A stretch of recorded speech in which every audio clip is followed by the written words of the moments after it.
माझ्या जनाबाईंनी म्हणावं जन्म आलो त्याचे आधी फळ झाले साचे का म्हणावं ऐका जनाबाई जनाबाई एकदाच पंढरपूरला गेली वापस कधीच आली नाही वापस कधीच आली नाही आणि जनाबाई कोणाकडे होती नामदेव महाराजांच्या घरी आता जनाबाई कुणासाठी थांबली होती तिथं देवासाठी पण देव तर जनाबाईला भेटत नव्हता जनाबाई कधी भेटू बी शकत नव्हती घरचे जाऊन देत नव्हते काम होतं सगळं दळण ते दळायचं जनाबाई तर अशी हळूहळू जाऊ लागली तर लगेच बोली देत जना जाते पोळी भाकरी बनव बघा देवाकडे जाताच येत नाही जनाबाई तिथं राहिली देवासाठी पण देवाच भेटता येत नाही मग जनाबाई बोलली देवा मला तर तुझ्याकडे तर येता येत नाही पण तू तरी माझ्याकडे ये ना मग काय बघता देव झाला तिथं प्रकट तिथं झाला देव प्रकट आणि मग रोज जनाबाई सोबत राहू काम करू लागला काय काय करू लागला झाडलो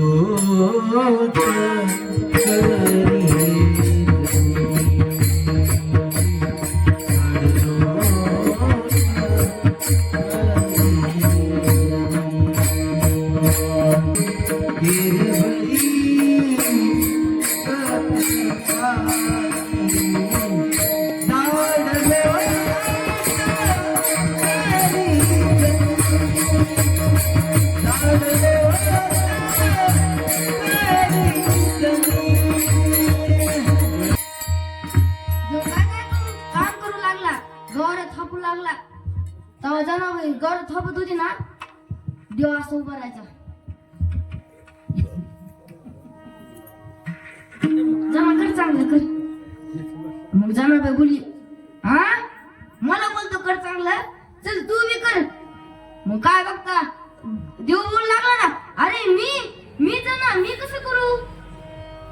मग जनाबाई बोलते कर काय नाही होत ये खाली मग काय बघता थापू लागला ना देव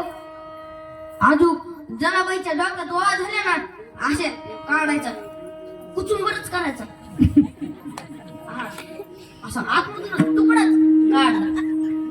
असं देव करतो माझ्या जणीला नाही कोणी म्हणून देव खाली पाणी माझ्या जणीला नाही कोणी म्हणून देव खाली पाणी तुळशीच्या बली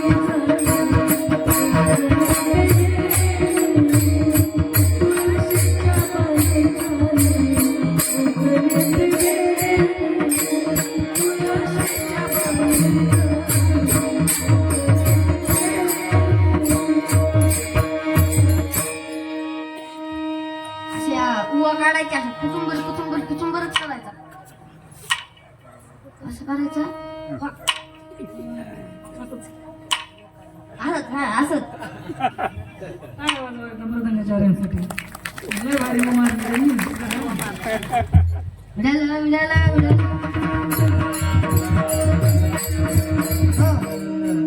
कुचुंबरच करायचा अजून जनाबाई जेव्हा झाडून काढायची देव सुपरी घेऊन यायचा भरायचा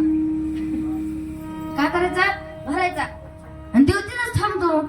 जनाबाई बोलती काय बघतो माझ्याकडे जात तिकडे बाहेर टाकून ये माझ्याकडेच बघत राहतो हरस असं जनाबाई बोलते मी नाही बोलत माझ्यावर पाप बस मी नाही बोलत असं विडाला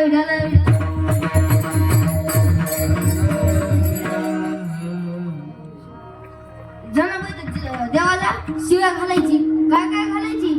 अरे अरे बेटा अरे अरे बेटा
शिव्या घालायची तरी देव जनाबाईवर प्रेम करत होता, बेजार करत होता. जनाबाई बेजार करत होती. असं झाडून टाकून ये बाहेर, इकडे तिकडे ये इकडे, विठाला विठाला विठाला.